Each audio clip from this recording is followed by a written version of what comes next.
200 سال پہلے بھی, 100 سال پہلے بھی, اور آج بھی صرف علماء دیوبند ہی نے کیا ہے. اس کے علاوہ اتنے بڑے پیمانے پر کسی نے کیا ہی نہیں ہے. سمجھتے ہو کہ نہیں سمجھتے؟ خون ہمارا ہی بہا ہے ہر میدان میں. کبھی چھاؤں میں بیٹھو گے تو بتائیں گے کیا کیا قربانیاں ہیں. کچھ قربانیاں تو نظر آ رہی ہیں سامنے. اسلم شہبوری صاحب مولوی تھے, بم ان پہ چاروں طرف سے فائرنگ ہوئی, پاؤں سے معذور آدمی کو بھی شہید کیا ہے. دیوبندی تھے. مفتی عتیق الرحمان کیا تھے؟ دیوبندی تھے. درس قرآن دیا کرتے تھے, درس قرآن کی وجہ سے ان کو شہید کیا گیا. یہ جو لوگ کہہ رہے مولوی درس نہیں دے رہا, قرآن نہیں سکھا رہا, او بھائی ایسا جاندار قرآن سکھا رہے تھے کہ دشمن نے ان سے زندہ رہنے کا حق چھین لیا. تم جو کچھ کر رہے ہو تمہیں تو پٹاخہ بھی نہیں پھوڑے گا کوئی تمہارے پاس آ کے.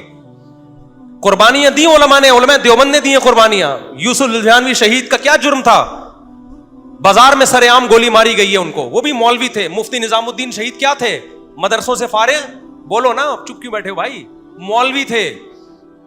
مفتی تقی عثمانی صاحب مولوی ہیں جو ڈاکوؤں نے حملہ کیا بچ گئے, گارڈ شہید ہو گیا. مفتی رشید احمد صاحب جو میرے شیخ تھے مولوی تھے. ہمارے اوپر حملہ ہوا ہے دارالافتاء والارشاد میں, ہم سو رہے تھے اور باہر دہشت گردوں نے آ کے حملہ کیا, ہمارے اوپر سے گولیاں گئی ہیں. گارڈ تھا پٹھان ماشاءاللہ, اللہ اس کی کوئی شہادت قبول کرے. دہشت گرد ہمارے مدرسے میں آئے, حملہ کیا. یہ جو لوگ کہتے ہیں نا مولویوں کی مولوی کچھ نہیں کر رہے, ابے بھائی کچھ کر رہے تھے تو فائرنگ ہوئی نا ہمارے اوپر. وہ دشمن کو آنکھیں دکھا رہے ہوں گے نا. تمہارے پاس تو کبھی ایک پٹاخہ بھی نہیں پھٹا ہوگا, اور ہم کیوں 4 گارڈ لے کے گھوم رہے ہیں؟ خطرے ہمیں ہیں, تمہیں خطرے بولو نہیں ہے. تم سب یوٹیوب پہ آ کے مولویوں کو برا بھلا کہنا جانتے ہو, اور ہمیں اسلام دشمنوں سے خطرے ہیں. تو ہم دارالافتاء والارشاد میں تھے, مفتی رشید احمد صاحب رحمہ اللہ تعالیٰ کا مدرسہ تھا, حملہ ہوا ہمارے اوپر. گارڈ اللہ اس کو جزائے خیر دے, وہ بہادر آدمی تھا, وہ مورچے سے نکل کے سامنے آ کے اس نے دہشت گردوں پہ فائرنگ کی ہے. برس پورا اس کے پیٹ میں آ کے لگائے, خود بھی شہید ہو گیا, لیکن ان کو بھی بھگا دیا اس نے, ہماری جانیں بچا لی, ورنہ وہ اندر گھس کے انہوں نے ہمیں مارنا تھا. ہم سو رہے تھے, ہمارے اوپر سے گولیاں گئی ہیں. تو مفتی رشید احمد صاحب پہ کتنے حملے ہو چکے, پھر مولانا منظور مینگل صاحب پہ کتنے حملے ہو چکے ہیں, اور جتنے علماء دیوبند کے مولوی افغانستان میں, تمہارا باپ سوچ نہیں سکتا جو قربانی علماء دیوبند نے دی ہیں, تم تصور نہیں کر سکتے. کبھی چھاؤں میں بیٹھے تو ہم تمہیں بتائیں گے کتنی جانیں کٹی ہیں افغانستان میں. رشیا کے دور میں بھی جب روس کے خلاف جہاد ہو رہا تھا, کتنے ہمارے ریلیٹو شہید ہوئے اس میں, کتنے مدارس کے علماء شہید ہوئے اس میں. نام لینا شروع کر دوں کتاب بھر جائے گی, شہادتوں کے نام ختم نہیں ہوں گے. تو یہ سب باتیں پھینکنے والے لوگ ہیں کہ مولوی جہاد نہیں کر رہا, مولوی یہ نہیں کر رہا, مولوی فلاں نہیں. تم باتیں کر رہے ہو, مولوی جو کر رہا ہے نا, اور خاص طور پہ علماء دیوبند, وہ تمہاری سوچ جہاں ختم ہوتی ہے نا, وہاں سے ان مولویوں کی قربانیاں شروع ہوتی ہیں. یہ کہتے ہیں کہ یہ جہاد کریں, ہمیں بتا کے جائیں, میں جا رہا ہوں بم پھاڑنے جا رہا ہوں, ٹھیک ہے نا لوگو, ٹھیک ہے. جو جس نے کرنا ہوتا ہے وہ کیا کرتا ہے, وہ کرتا ہے. ہاں اللیگل کام الحمدللہ ہم نہیں کرتے, ہم ملک کے قوانین کو فالو کرتے ہیں. آپ اگر یہ والا جہاد چاہتے ہو کہ ہم اپنے ملک کو ہی باٹ لگانا شروع کر دیں, یا اس طریقے سے جہاد کرنا شروع کر دیں کہ آپ اور زیادہ مسلمانوں کے حالات خراب ہونا شروع ہو جائیں. اب لوگ کہہ رہے ہیں فلسطین کیوں نہیں جا رہے, فلسطین کیوں نہیں جا رہے, لڑنے کے لیے باتیں کر رہے ہو. آپ فلسطین کا راستہ بتا دو, میں یہاں اناؤنس کر دوں گا. میں سمجھتا ہوں 1 ارب مسلمان فلسطین پہنچ جائے گا ابھی جو حالات چل رہے ہیں. راستہ نہ مصر نے کھولا ہوا ہے, نہ لبنان نے کھولا ہوا ہے, نہ راستہ شام سے کوئی بارڈر ملتا ہے. تو جائے کہاں سے آدمی, اڑ کے چلے جائیں, کوئی جن اٹھا کے لے جائے گا وہاں پہ. آپ بھی تو باتیں کر رہے ہو بیٹھ کے. کل ایک اسکالر نے اتنا مولویوں کو برا بلا کہا, ممبر پہ تقریریں کر رہے ہیں, جہاد نہیں کر رہے. 2-4 عقل مندوں نے اس کو کہا کہ آپ جائیں, ہم آپ کے پیچھے پیچھے آ رہے ہیں, جائیں تو صحیح نا. آپ بھی تو باتیں ہی کر رہے ہو بیٹھ کے. تو ہم باتیں نہیں کرتے کیوں, ہمیں پتا ہے جب کوئی راستہ نہیں ہے. اور پھر ہمیں پتا ہے جہاد کے نام پہ بہت سی غلط تنظیمیں بھی ہیں جو آپ کے جذبات کو غلط استعمال کر لیں گی. بہت سی تنظیمیں ایسی ہیں جو لیبل جہاد کا لگا کے آپ کو ریاست کے اگینسٹ لے جائیں گی, بغاوت پہ لے جائیں گی, آپ کی ایسی کی تیسی ہو جائے گی. کل ایجنسیوں نے اٹھا کے لے جانا ہے, آپ کی چمڑیاں ادھیڑ کے مار کے پھینک دینا ہے آپ کو, رزلٹ کچھ بھی نہیں نکلے گا, اور پھر چھڑانے بھی نہیں آئیں گے یہ لوگ آپ کو. کیونکہ اس میں ایسے موقع پہ ملک دشمن قوتیں, اسلام دشمن قوتیں بھی متحرک ہو جاتی ہیں. تو اس لیے ہم جہاد کی بات اس لیے اس اسٹائل میں نہیں کرتے جس اسٹائل میں آپ کر رہے ہو. ہمیں پتہ ہے کہ اس اسٹائل میں بات کرنے سے نوجوانوں کے جذبات ہوں گے مشتعل, پھر ان کو جہاد کا کوئی صحیح میدان ملے گا نہیں. تو جو چیز, جو جگہ میدان جنگ نہیں ہونی چاہیے, اس جگہ کو میدان جنگ بنا لیں گے. تو فلسطین جانے کا راستہ کہاں ہے ان کی مدد کے لیے؟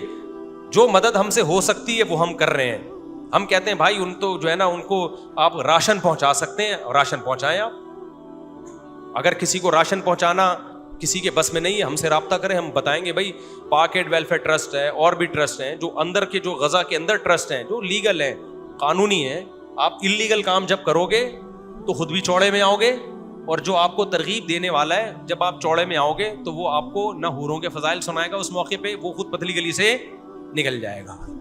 تو ہم ایسے کام کی آپ کو پرمیشن نہیں دیتے جو انلیگل ہو اور اس میں آپ کے لیے مسائل کم ہونے کے بجائے کھڑے ہو جائیں. باقی قربانی اگر دیکھنی ہے, اسلم شیخ عبوری شہید رحمۃ اللہ, میری تو بڑی دوستی تھی مولا اسلم صاحب, ملاقات ہونے والی تھی, پتہ چلا جی ان کو شہید کر دیا. مفتی عتیق الرحمان شہید رحمۃ اللہ علیہ کتنا زبردست درس قرآن دے رہے تھے, پتہ چلا جی شہید کر دیا. مولانا یوسف جہانوی شہید رحمۃ اللہ علیہ, مفتی نظام الدین شہید رحمۃ اللہ علیہ, اور بھی بہت سارے علماء ہیں جن کے نام اس وقت ذہن میں نہیں آ رہے. ایک پوری ایک داستان ملے گی شہادتوں کی, اور بہت سے ان علماء دیوبند کے تو شہداء ایسے ہیں جن کی خون کی خوشبو ہم نے اپنی ناک سے سونی ہے.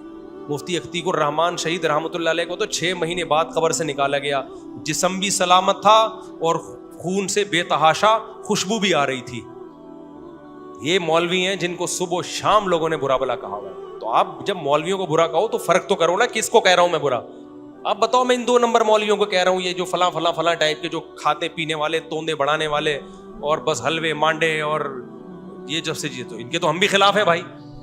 لیکن علی الاطلاق علماء کو برا کہنا, تو کرنے والے علماء پہلے بھی علماء تھے, آج بھی کون ہیں, آج بھی علماء ہی کر رہے ہیں سب کچھ, اور لوگ بیٹھ کے باتیں کر رہے ہیں اور کچھ بھی نہیں کر رہے. تو یہ جو ابھی بہت سی باتیں ایسی ہیں جو کھل کے نہیں کی جا سکتی ہیں. بہت کچھ الحمدللہ علماء نے کیا ہے اور کر رہے ہیں الحمدللہ. ہاں, انلیگل کام نہ پہلے کرتے تھے اور نہ اب کرتے ہیں الحمدللہ. اس لیے یہ باتیں نہ کیا کریں کہ یہ مولوی کچھ نہیں کر رہے.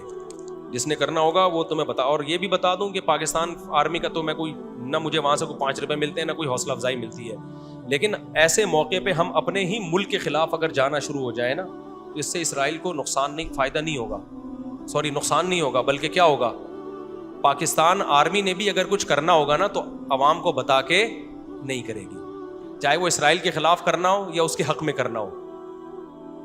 تو مجھے نہیں پتا پاکستان آرمی اسرائیل کے اگینسٹ کچھ کر رہی ہے کہ نہیں کر رہی. اگر پتا ہے لیکن بتاؤں گا بھی نہیں میں, ٹھیک ہے نا. کچھ باتیں پتہ بھی ہوتی ہیں, بتائی نہیں جاتی. ہو سکتا ہے فیور دے رہی ہو اور زیادہ, تعلقات بڑھا رہی ہو, یہ بھی ممکن ہے کہ اسرائیل کو آنکھیں دکھا رہی ہو, یہ بھی پاسبل ہے. لیکن تعلقات بڑھائے یا آنکھیں دکھائے, عوام کو بتا کے ایسی چیزیں نہیں ہوتی. تو لہذا نہ اچھا کہنے کی ضرورت ہے نہ برا کہنے کی ضرورت ہے. جب آپ کو پتہ نہیں ہے نا, آپ بولو بھائی, اب کوئی پوچھے پاکستان آرمی کیسی ہے یا حکومت کیسی ہے یا وزیر اعظم کیسا ہے, وہ اسرائیل کے خلاف کر رہا ہے کہ نہیں کر رہا, آپ بولو مجھے نہیں پتا, نہیں کر رہا تو بہت بڑا مجرم ہے, کر رہا ہے تو اللہ اس کو اجر دے گا. تو آپ سے کوئی پوچھے آپ بتاؤ کیا, آپ کیا میرے پاس نالج, بولو نہیں ہے. کیونکہ اس طرح کے جو اپر لیول پہ جو کام ہوتے ہیں نا, وہ پبلک میں شو نہیں کیے جاتے, وہ بتایا نہیں جاتا کہ میں بم پھینک رہا ہوں. لوگوں, ایک میزائل ہم نے اسرائیل کے لیے بنایا اسپیشل, تو اسرائیل نہیں چھوڑے گا, وہ پہلے پھونک مار دے گا. صحیح ہے, وہ پہلے پھونک مار دے گا. وہ بھینس کے منہ میں کسی نے پائپ ڈال کے جمال گوٹا رکھ کے پھونک مارنے کی کوشش کی, تو بھینس نے پہلے پھونک مار دی, وہ جمال گوٹا اس کے چلا گیا اور یہ مر گیا. تو جتنی استطاعت جس میں ہوتی ہے وہ اتنا ہی کام. سعودی عرب بہت کچھ کر رہا ہے, آپ کہہ رہے ہو محمد بن سلمان کچھ نہیں کر رہا, سعودی عرب کچھ نہیں کر رہا, بہت کچھ کر رہا ہوگا بھائی. تمہیں بتا کے کل ایک صاحب نے مجھے کہا کہ سعودی عرب فلسطینیوں کو پناہ کیوں نہیں دیتا, بہت برا بلا کہہ رہے تھے سعودی عرب کو پناہ کیوں نہیں دیتا. میں نے کہا میں خود فلسطینیوں سے ملا ہوں سعودی عرب میں, بہت سارے فلسطینیوں کو سعودی عرب نے پناہ, حالانکہ سعودی عرب اپنے کنٹری میں گھسنے نہیں دیتا کسی کو, ان کا معیار وہ بادشاہ لوگ ہیں, بہت سارے فلسطینیوں کو پناہ دی ہے. آپ یہ تو کہو کہ مزید لوگوں کو پناہ دینی چاہیے, اس پہ تو آواز اٹھاؤ, لیکن یہ الزام نہیں لگاؤ کہ کچھ نہیں کر رہا. بہت سارے اسلامی ملک بہت کچھ کر رہے. ترکی نے اپنا ظرف کھولا نا شام کے لیے, لاکھوں شامی مہاجرین کو ترکی نے پناہ دی ہے. پاکستان نے لاکھوں افغانیوں کو پناہ دی کہ نہیں دی. افغانستان میں کب سے جنگ ہو رہی ہے, رشیا آیا, پھر اس کے بعد امریکہ آیا, تو پاکستان نے اپنا سینہ کھولا نا افغانیوں کے لیے, لاکھوں افغانیوں کے لیے بارڈر کھولا. آج وہ آئے, الحمدللہ ہمیں خوشی کی بات ہے, کاروبار کر رہے ہیں, ان کے بزنس میں ترقی ہوئی, انہوں نے گھر بنائے, جائیدادیں بنائی. تو یہ اپنے مسلمان بھائیوں کے لیے تو قربانی دی ہے. وہ غلط کیا تھا جو یہاں سے بمباری کی مشرف نے, ہم اس کو اپریشیٹ نہیں کرتے. وہ ظلم تھا, ظلم میں کبھی ہم کسی کا ساتھ نہیں دیتے. ناانصافی تھی, لیکن انصافیاں بھی تو ہیں بہت ساری. اگر ناانصافیاں ہیں تو یہ کہنا کہ کوئی بھی کچھ نہیں کر رہا, یہ آپ کچھ نہیں کر رہے, آپ صرف باتیں پھینک رہے ہو بیٹھ کے. حکومتی سطح پہ بہت کچھ ہو بھی رہا ہوتا ہے, اور بہت کچھ چھپا کے ہو رہا ہوتا ہے, اور بہت کچھ غلط بھی ہو رہا ہوتا ہے. آپ کو نہ غلط کا پتہ ہوتا ہے نہ صحیح کا پتہ ہوتا ہے. آپ کو بس یہ پتا ہوتا ہے میں کچھ نہیں کر رہا, تو چلو اپنے ملک کو گالیاں دے دو, سعودی عرب کو گالیاں دے دو, فلانے ملک کو گالیاں دے دو, اس کی فوج کو گالیاں دے دو. وہ ایٹم بم چلانا آسان کام. اسرائیل پہ اگر ایٹم بم چلایا نا تو اسرائیل کے ساتھ مصر بھی جائے گا. سمجھ رہے ہو, لوگ کہہ رہے ہیں اس ایٹم بم کا کیا کرنا. آج یہ پاکستان ایٹم بم اسرائیل پہ کیوں نہیں پھینک دیتا. ایٹم بم کا اصول ہے, یاد رکھو, وہ پٹاخہ نہیں ہے. جب وہ کہیں پھٹتا ہے نا تو 25-30 ملکوں کو اپنے ساتھ لے کے جاتا ہے. آپ کو پتا ہے جو بلوچستان میں پاکستان نے ایٹمی دھماکہ کیا تھا نا, اس کے اثرات آذربائیجان تک پہنچے تھے, ازبکستان تک پہنچے تھے اس کے اثرات, حالانکہ زمین میں دھماکہ تھا. اور یہ بھی آپ کے لیے خوشخبری, انڈیا پاکستان پہ ایٹم بم گرا ہی نہیں سکتا کبھی بھی, صرف ڈرانے کے لیے. کیوں؟ اگر انڈیا پاکستان پہ ایٹم بم گرائے گا نا, بہت سارے انڈیا کے شہر تباہ ہو جائیں گے, کیونکہ پاکستان لمبائی میں زیادہ ہے, چوڑائی میں کم ہے, تبھی چوڑے میں آتا رہتا ہے ہر وقت. پاکستان جو ہر وقت چوڑے میں رہتا ہے نا, اس کی وجہ ہے کہ چوڑائی ویسے کم ہے اس کی, لہذا ویسے بہت چوڑا ہے. اس چوڑائی کم ہونے کا فیور یہ ہے کہ اگر ایٹم بم گرا تو اس کے اثرات بارڈر پہ جائیں گے, اور بارڈر میں کون ہے؟ افغانستان بھی اور انڈیا کا بھی بہت بڑا حصہ تباہ ہو جائے گا اس سے. لاہور پہ ایٹم بم گرا تو جالندھر گیا, نہیں آئی بات. جو لاہور کے بارڈر پہ جتنے انڈیا کے شہر ہیں گئے کام سے, وہ سارے بھوکے مریں گے, سارے مر جائیں گے, بیمار لنگڑے معذور ہو جائیں گے. تو انڈیا نہیں چلا سکتا ایٹم بم, پاکستان چلا سکتا ہے. کمال کی بات یہ ہے, انڈیا پہ اگر اللہ نہ کرے کوئی کسی پہ چلائے, ہم تو نہیں چاہتے, لیکن کیونکہ فاصلہ بہت ہے. اسرائیل اتنا چھوٹا سا ملک ہے, اس پہ اگر پاکستان نے ایٹم بم پھینکا تو مصر اسرائیل تو تھوڑے سے ہیں, مصری کتنے زیادہ ہیں, ادھر شام ہے, ادھر لبنان ہے, ان سب کی ایسی کی تیسی. وہ بولیں گے ہمیں کیوں مار رہے ہو بھائی تم. یہاں ہر آدمی پاکستان کے پاس ایٹم بم میں چلاتا کیوں نہیں ہے, ایٹم بم میں چلاتا کیوں نہیں ہے, ایٹم بم میں چلا, اس ایٹم بم کا فائدہ کیا. بھائی فائدہ یہ ہے کہ آپ کی طرف رخ کرنے سے پہلے دشمن 100 دفعہ سوچے گا, یہ فائدہ ہے. اب جیسے پاکستان اگر اسرائیل پہ ایٹم بم مارے تو مصر, لبنان, شام سارے آ جائیں گے پاکستانی فوج کے پاس. خدا کے لیے ایٹم بم نہ مارو, کوئی اور پٹاخہ پھوڑ دو آپ وہاں جا کے, ایٹم بم نہ مارو, ہم مریں گے. اسی طرح میرے بھائی, اگر کوئی بھی ملک پاکستان پہ ایٹمی حملہ یا کسی طرح فوج کشی کرنے کی کوشش کرتا ہے تو پھر پاکستان دفاع میں ایٹم بم دکھائے گا, بولے گا ہم تو ڈوبے ہیں صنم, تم کو بھی لے ڈوبیں گے. ایک لمٹ میں رہو, اس سے آگے. ایٹم بم کا یہ فائدہ ہوتا ہے ڈیفنس, اور وہ ڈیفنس ہو رہا ہے. تبھی پاکستان کے وہ حالات نہیں ہوئے جو لیبیا کے اور عراق کے حالات ہوئے ہیں. یہ کس کی وجہ سے؟ بم کی وجہ سے. تو کیونکہ مرتا کیا نہ کرتا نا, ابھی تو نہیں چلائیں گے, لیکن جب ملک پہ ایسے حالات آ گئے, کوئی ہماری ریاست ہی ہم سے چھینے گا, پھر ہم کہیں گے بھائی ہم اگر پھٹ رہے ہیں نا, ہم اگر مر ہی رہے ہیں تو بھاڑ میں جب ہم چلائیں گے پھر 20 ملک اور بھی مریں گے. تو وہ 20 ملک پکڑیں گے دشمن کو, ابے بھائی خدا کے لیے ان کو نہیں مارو, انہوں نے ایٹم بم چلا دیا تو ہمارا بیڑا غرق ہوگا. لیکن ہر آدمی یہ ایٹم بم کس کام کا ہے, اس سے بہتر تو شب برات کے پٹاخے ہیں, کم از کم پھٹتے تو ہیں. ایسی باتیں آ رہی ہیں لوگوں کی. تو یہ ایٹم بم اس کام کا ہے کہ تمہارے ملک کی لکیریں کیا ہیں, اس کی وجہ سے میں انڈیا کچا چبا چکا ہوتا اب تک. تمہیں انڈیا کو پتا ہے ہم ایٹم بم چلائیں نہ چلائیں, اگر زیادہ ہم نے کیا نا, بارڈر کے اندر گھسنے کی کوشش کی, ان کے علاقے لینے کی کوشش کی, تو جب ملک جب ہاتھ سے جائے گا ہی تو پھر فوج بولتی ہے ہم تو مر ہی رہے ہیں, ملک ختم ہی ہو رہا ہے, تو 2-4 اور بندے مار کے جائیں ہم, تو پھر وہ چلا دیں گے. تو اس لیے وہ بٹن پہ پاؤں رکھ کے کھڑے ہوتے ہیں اور بتاتے ہیں کہ قریب آئے تو چلا دیں گے بٹن. تو یہ ایٹم بم اس کام کا ہے. یہ اس لیے نہیں ہے کہ اسرائیل پہ جا کے پھوڑ دیا, اور اسرائیل بھی گیا اور اڑوس پڑوس کے, اور بیت المقدس بھی گئی. تو جب وہاں جو ریز پھیلیں گی تو اس سے تو جو فلسطینی وہاں پہ وہ کہیں گے اب بیت المقدس ہمارے کس کام کا بھائی, ہم تو سارے لنگڑے لولے ہو گئے.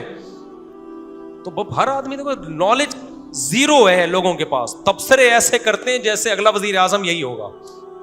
اس لیے پھینکنا چھوڑ دو لمبی لمبی, ٹھیک ہے نا, منفی باتیں کرنا چھوڑ دو.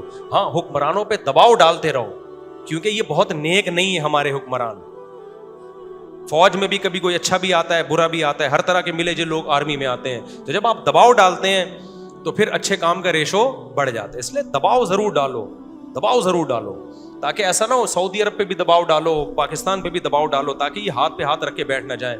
اور یہ ایک حقیقت ہے کہ جتنی آواز ان لوگوں کو فلسطینیوں کے حق میں اٹھانی چاہیے, یہ ایک طے شدہ حقیقت ہے, اتنی آواز یہ لوگ نہیں اٹھا رہے. اگر یہ سارے اسلامی ملک مل کے مضبوط آواز بھی اٹھائیں تو بہت سارے کام ہو سکتے ہیں, لیکن یہ مجرمانہ غفلت ہے. جتنی پاورفل آواز اٹھانی چاہیے یہ وہ آواز, ہم نہیں کہہ رہے کہ بم پھینک دو, یہ کر دو, اس سے بہت زیادہ مسائل خراب ہو جائیں گے.